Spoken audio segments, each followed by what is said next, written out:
warahmatullahi wabarakatuh. Perkenalkan, kami dari kelompok 3 mata kuliah Ekologi Lahan Basah dengan dosen pengampu Bapak Maulana Halid Rifani, SSI, MSc, MPD, dan Ibu Sokina, MA. Kami dari kelompok 3 yang beranggotakan Muhammad Taufik Hidayat, Nur Alvina Laili, Sartika Dewi Asrini, dan saya Yesi Anissa Pratiwi.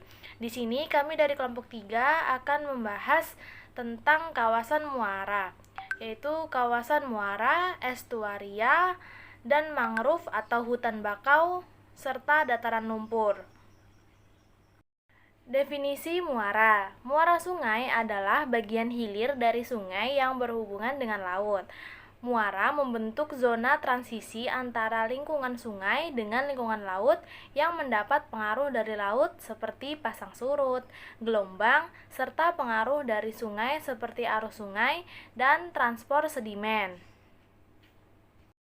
Estuaria merupakan estuari berasal dari kata bahasa Inggris atau estuary yang bahasa latinnya itu aestuarium yang berarti aliran air, pasang air laut yang akar katanya adalah aestus atau pasang surut air laut. Jadi estuaria adalah ekosistem perairan semi tertutup yang berhubungan bebas dengan laut dan masih mendapat pengaruh dari air tawar sehingga air laut dengan salinitas tinggi dapat bercampur dengan air tawar. Estuaria memiliki peran ekologis penting karena sebagai sumber zat hara dan bahan organik yang diangkut lewat sirkulasi pasang surut atau tidal circulation. Selanjutnya ada definisi hutan mangrove. Nah, hutan mangrove ini berasal dari kata bahasa Portugis, yaitu ada mangue atau mangal, dan grove berasal dari bahasa Inggris. Biasanya hutan mangrove ini juga disebut sebagai hutan bakau. Kemudian definisinya adalah sebagai tipe ekosistem hutan yang tumbuh di daerah batas pasang surutnya air, tepatnya di daerah pantai dan sekitar muara sungai. Hutan mangrove merupakan komunitas vegetasi mayoritas pesisir pantai di daerah tropis dan subtropis yang didominasi oleh tumbuhan pada daerah pasang surut pantai yang kondisi tanahnya berlumpur. Selanjutnya ada ciri fisik, kimia, biologi, kawasan muara, estuaria, dan mangrove atau hutan bakau. Yang pertama ada kawasan muara secara fisik. Ditinjau dari suhu. Yang pertama dipengaruhi oleh musim, lintang, ketinggian permukaan air laut, sirkulasi udara, penutup awan, dan aliran serta kedalaman dari badan air. Yang kedua ada gelombang, yaitu gerakan naik turunnya permukaan air laut yang dibarengi berbagai partikel air di setiap permukaan sehingga mempengaruhi kondisi fisik pada suatu perairan. Yang ketiga itu ada faktor fisik secara arus. Nah, sirkulasi arus ini merupakan mekanisme utama yang menyebabkan terjadinya proses pencampuran di estuaria. Ada kawasan muara jika ditinjau dari segi kimia. Yang pertama ada salinitas. Salinitas perairan menggambarkan kandungan garam dalam suatu perairan. Yang kedua ada pH atau derajat keasaman. Nilai pH suatu perairan menaikkan keseimbangan antara asam dan basa yang ada di dalam air. Yang ketiga ada oksigen terlarut. Faktor penting sebagai pengaruh metabolisme tubuh organisme untuk tumbuh dan berkembang biak. Yang keempat itu ada nitrat atau NO3. Salah satu nutrien senyawa yang penting dalam sinergitas protein hewan dan tumbuhan adalah nitrat atau NO3. Selanjutnya ada kawasan muara jika ditinjau secara biologi. Parameter biologi yang digunakan dalam kualitas air adalah makrozobentos. Makrozobentos ini memiliki peran dalam ekosistem perairan, yaitu berperan dalam proses mineralisasi dan pendaur ulangan bahan organik serta menduduki beberapa posisi penting dalam rantai makanan. Yang pertama ada sedimen, suatu proses pengendapan material yang ditransport oleh media air, angin, es, atau gletser di suatu cekungan. Kemudian kita beralih ke kawasan estuaria. Estuaria merupakan ekosistem yang produktif. Produktivitasnya setaraf dengan produktivitas hayati hutan hujan tropik. Nah, ekosistem ini dia memiliki perangkap zat hara dan bahan organik yang berasal dari perairan di sekitarnya. Terutama zat-zat yang terperangkap tersebut akan mengalami suatu siklus yang disebut dengan siklus nutrien atau keberadaannya dipengaruhi oleh musim, kondisi muara, pasang surut, dan debit air tawar sekaligus angin. Perkenalkan, nama saya Muhammad Taufik Hidayat. Di sini saya melanjutkan penjelasan dari teman saya. Di sini saya menjelaskan mengenai kawasan hutan mangrove. Jadi, hutan mangrove umumnya memiliki sistem pergerakan yang menonjol disebut dengan akar nafas atau pneumatofor. Apa sih pneumatofor itu? Jadi, adalah akar khusus yang tumbuh sebagai pembantu proses pernapasan tambahan tumbuhan yang hidup di air atau rawa. Contoh tumbuhan pada hutan mangrove. Tumbuhan yang di daerah hutan mangrove itu seperti Avicenna sp, Soneratia sp mempunyai perakaran khusus yang muncul ke permukaan tanah yang berbentuk seperti pensil. Akar ini berguna untuk membantu proses pernapasan karena di dalam tanah ketersediaan udara sangat kurang. Jadi pada hutan mangrove, tanah, air, dan flora dan fauna hidup saling memberi dan menerima serta menciptakan suatu siklus ekosistem tersendiri. Jadi sumber makanan utama bagi organisme air di daerah mangrove adalah dalam bentuk partikel bahan organik atau detritus yang dihasilkan dari dekomposisi serasah mangrove seperti daun, ranting, dan bunga.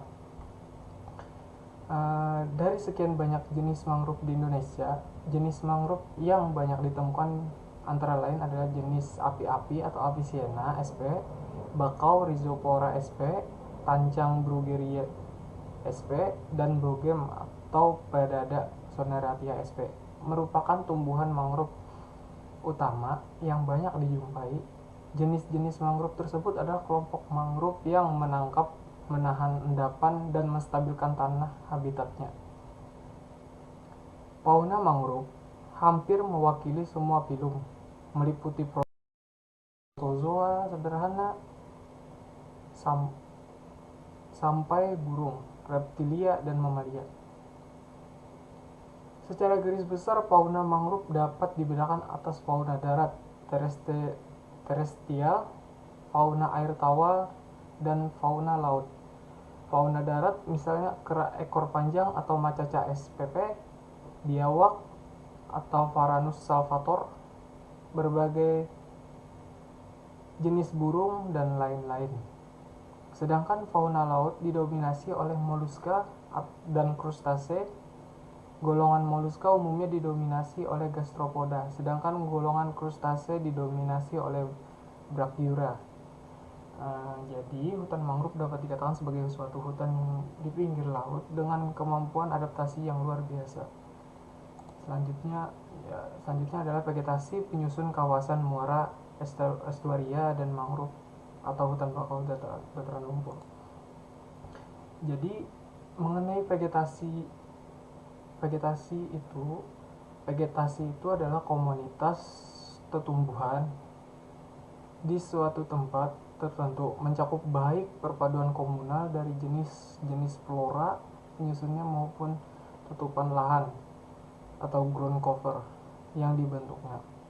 Vegetasi merupakan bagian hidup yang tersusun dari tumbuhan yang menempati suatu ekosistem, atau dalam area yang lebih sempit, relung ekologis, beraneka tipe hutan, kebun, padang rumput, tundra, merupakan contoh vegetasi.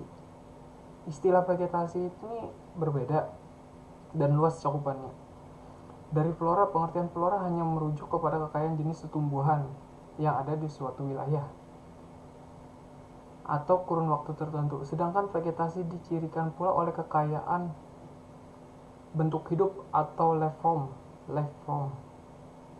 Struktur perioditas selain juga diciri-ciri floristik yang khas, istilah vegetasi atau tipe vegetasi hampir sama pengertiannya dan sering pula dipertukarkan dengan komunitas tumbuhan yang akhir ini umumnya memiliki cakupan wilayah yang sempit. Tipe vegetasi dibedakan berdasarkan karakter floristik tertentu, misal asosiasi spesies yang dominan atau karakter lingkungan seperti jenis tanah dan iklim. Jadi vegetasi komunitas tumbuhan yang hidup di estuaria itu antara lain tuh rumput, rawa garam, ganggang, dan fitoplankton. Komunitas hewannya antara lain berbagai cacing, kerang, kepiting, dan ikan. Jadi kita bisa dapat lihat ya, seperti ini gambarnya rumput rawa garam, ganggang hijau. Oke, selanjutnya vegetasi di wilayah perairan estuaria tropik yang mendukung produktivitas primer antara lain adalah lamun, beberapa jenis alga hijau, diatom, bentik di dataran lumpur, dan komunitas mangrove yang memagari wilayah estuaria. Ya, lanjut. Vegetasi berada di daerah pantai berair, tenang, dan terlindung dari pengaruh ombak besar. Ekosistem mangrove digenangi oleh aliran air laut dan aliran air tawar dari darat. Ekosistem mangrove tumbuh dan berkembang terus serta mengalami suksesi sesuai dengan perubahan tempat tumbuh alaminya. Oke, lanjut. Selanjutnya satwa liar penghuni kawasan muara estuaria dan mangrove dan tembakau dataran lumpur ya. Jadi kawasan muara dan estuaria ini flora dan faunanya sudah seperti yang dijelaskan tadi, bervariasi dan sangat bergantung pada besar kecilnya air sungai, kisaran pasang surut, dan bentuk garis pantai. Kebanyakan estuaria didominasi substrat lumpur yang berasal dari endapan yang dibawa oleh air tawar maupun air laut. Spesies endemik seluruh hidupnya tinggal di estuaria, seperti berbagai macam kerang dan kepiting serta berbagai macam ikan. Oke, lanjut. Ini contohnya seperti anemone worms atau cacing, namanya Diadumene lineate, Phecopomatus enigmaticus. Ya, dari saya sekian, akan dilanjutkan oleh teman saya. Di sini saya akan melanjutkan dari pemateri sebelumnya. Nah, selanjutnya itu jenis hewan bivalvia, yang mana bivalvia ini adalah jenis hewan kerang-kerangan. Nah, kerang-kerangan itu kan banyak jenisnya, tetapi yang terdapat di wilayah muara atau estuaria itu jenis kerang Guekensia demisa. Nah, dilihat dari bentuknya, kerang tersebut pasti familiar bagi teman-teman kalian. Nah, mungkin pernah melihat di pasir-pasir pantai, namun sisa cangkangnya saja. Nah, ternyata si kerang tersebut bisa saja berada di wilayah muara atau estuaria. Nah, selanjutnya itu jenis hewan krustasea. Yang mana krustasea ini adalah kelompok besar arthropoda, biasanya seperti kepiting, udang, dan lain-lain. Nah, di sini yang pertama itu adalah kepiting dengan nama ilmiah Carcinus maynaz. Nah, biasanya kepiting itu kan berada di pantai, namun kepiting pun bisa terdapat pada muara atau estuaria. Nah, yang kedua itu adalah namanya Watersipora subtorquata. Nah, hewan ini bentuknya seperti spons, teksturnya itu kenyal dan dia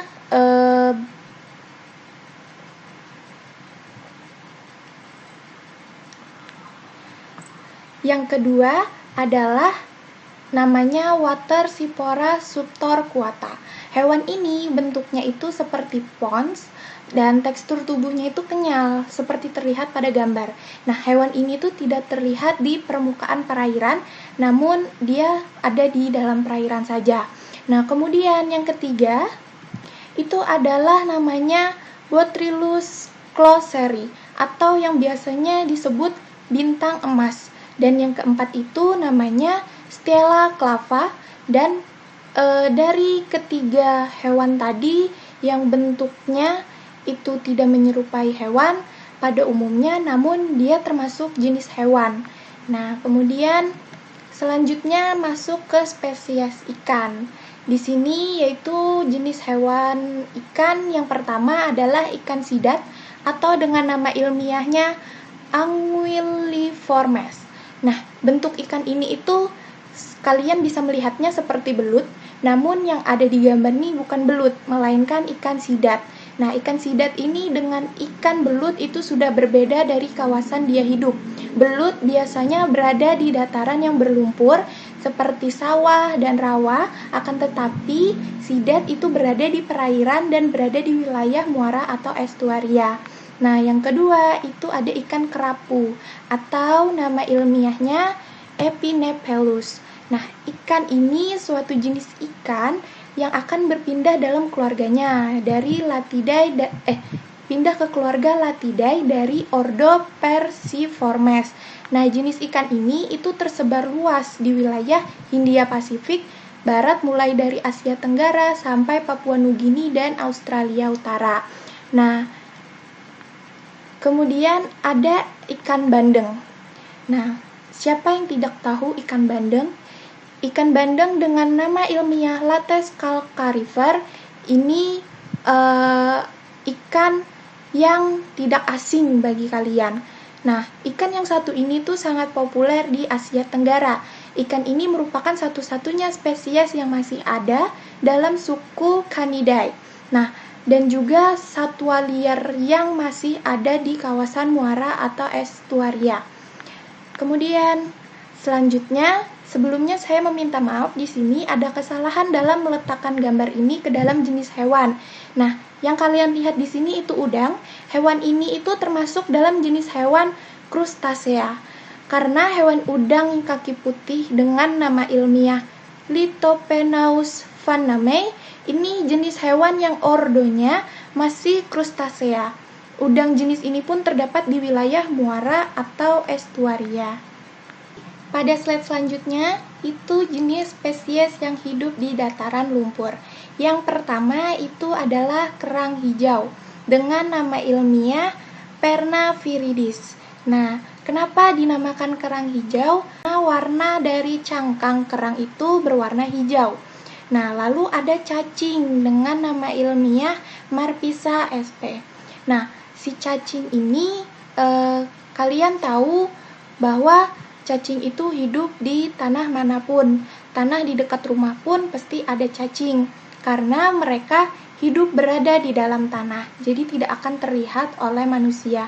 Nah, tetapi kebanyakan cacing akan banyak ditemukan di tanah yang lembab dan berair seperti lumpur.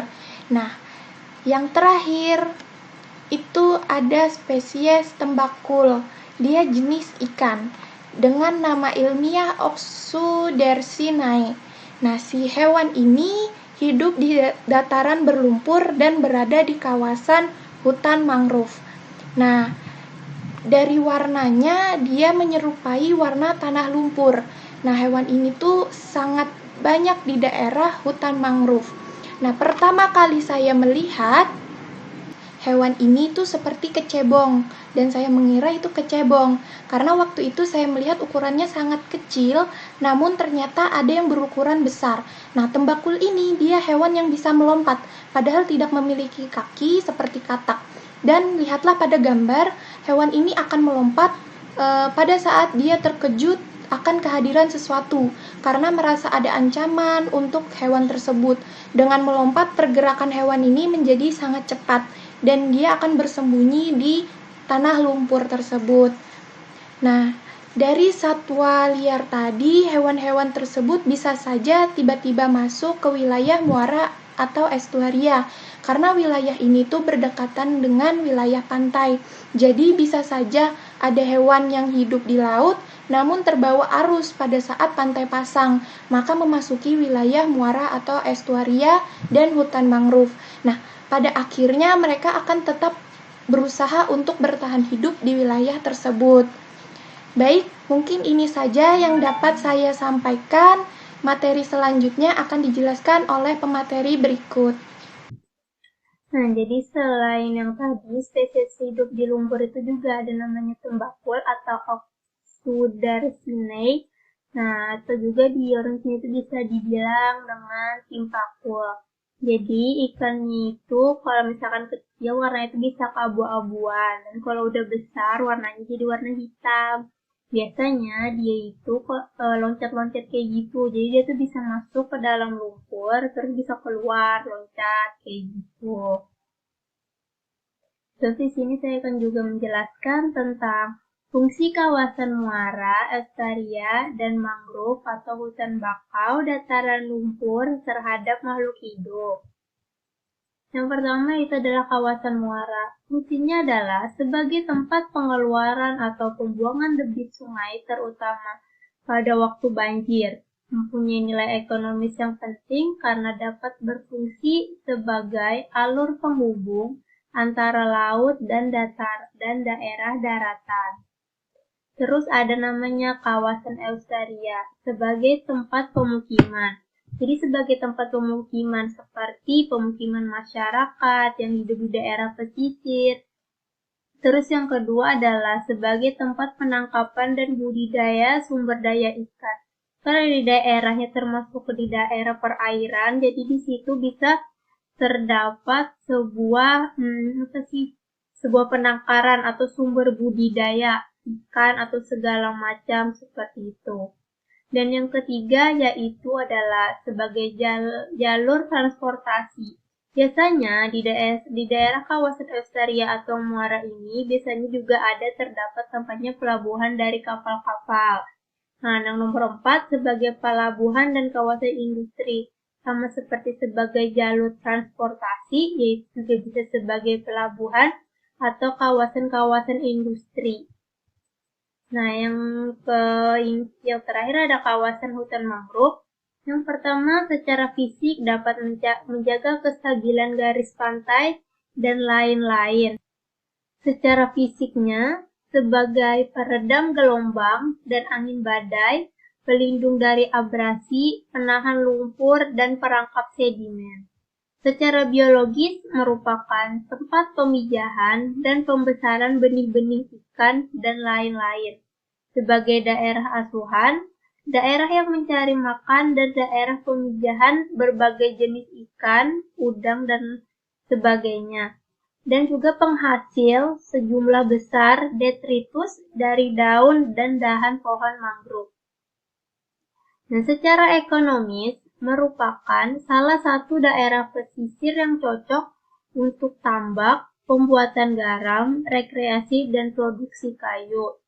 Secara umumnya adalah itu juga bisa sebagai pabrik atau industri tempat pembuatan garam, sebagai tempat rekreasi. Tempat rekreasi ini seperti di daerah pegatan besar, yaitu di situ ada namanya ekosistem mangrove. Jadi kita tuh sebagai wisatawan bisa datang ke tempat itu untuk berobservasi atau untuk berrekreasi, untuk jalan-jalan aja. Dan produksi kayu dari pohon hutan mangrove tersebut. Nah, dan yang ini ada ancaman pada kawasan muara, estuaria, dan mangrove atau hutan bakau. Yang pada kawasan estuaria, yang pertama, semakin meningkatnya penebangan hutan dan jeleknya pengelolaan lahan di darat dan meningkatkan sedimentasi di wilayah estuaria. Menurut Manan pada tahun 1992, laju sedimentasi di wilayah pesisir yang melalui aliran sungai bisa dijadikan sebagai salah satu indikator kecepatan proses kerusakan pada wilayah lahan atas atau sehingga dapat menggambarkan kondisi pada lahan wilayah atas.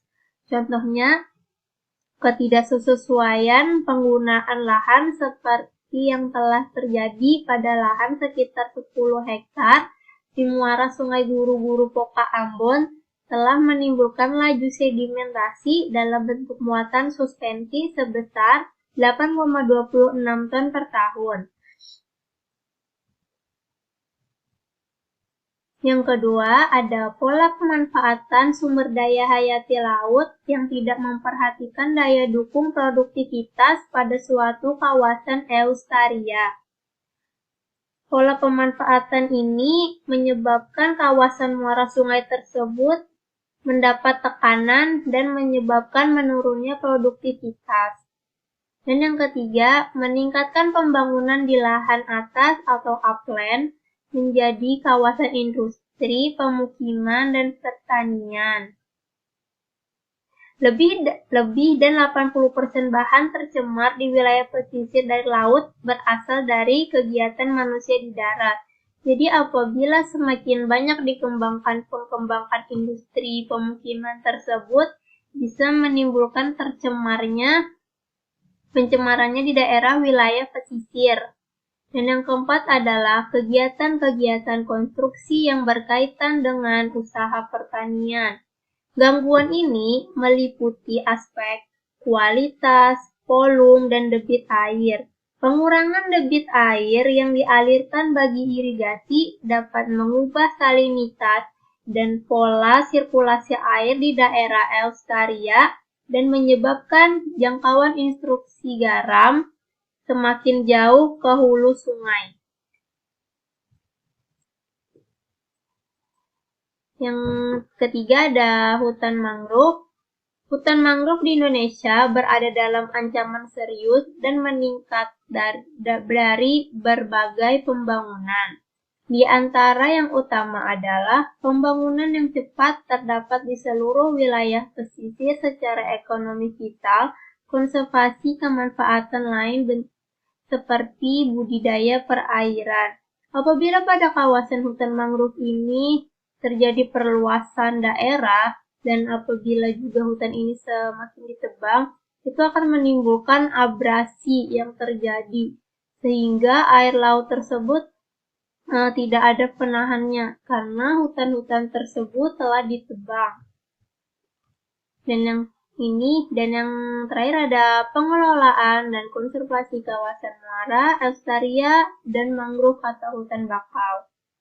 Pengelolaan wilayah eustaria, memperbaiki daerah lahan atas atau upland, upaya yang dapat dilakukan dalam mengurangi dampak kerusakan pada ekosistem perairan wilayah eustaria, yaitu dengan menata kembali sistem pengelolaan daerah atas.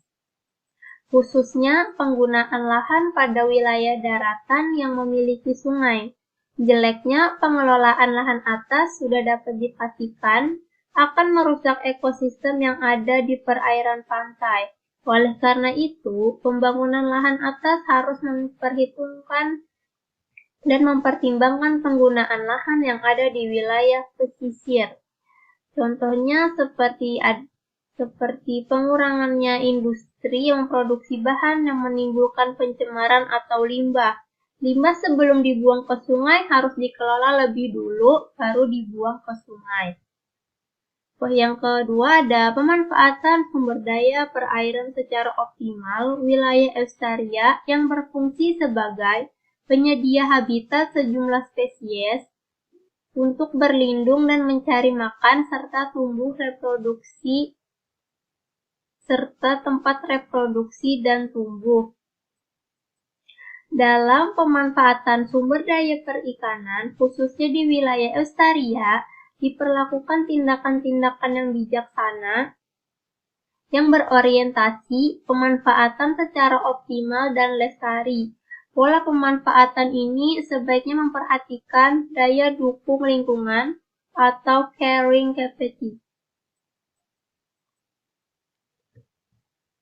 Nah, terus ada konservasi hutan mangrove. Konservasi hutan mangrove, perlindungan hutan mangrove pada wilayah eustaria sangat penting, Karena selain mempunyai fungsi ekologis juga ekonomis, upaya konservasi juga mempunyai nilai-nilai dampak positif terhadap sosial ekonomi bagi masyarakat yang tinggal di wilayah Australia. Secara fisik, hutan mangrove dapat berperan sebagai filter sedimen yang berasal dari daratan melalui sistem perakarannya dan mampu meredam terpaan angin badai. Secara ekonomis, dalam konservasi hutan mangrove juga diperoleh nilai ekonomis yang sangat tinggi. Nilai ekonomi rata-rata sekitar 37,4 juta hektar per tahun yang meliputi manfaatnya langsung atau kayu mangrove, manfaat tidak langsung seperti serasah daun, kepiting bakau, nener bandeng, ikan tangkap, dan ikan empannya. Sekian dulu presentasi dari kelompok kami. Mohon maaf apabila ada salah kata. Assalamualaikum warahmatullahi wabarakatuh.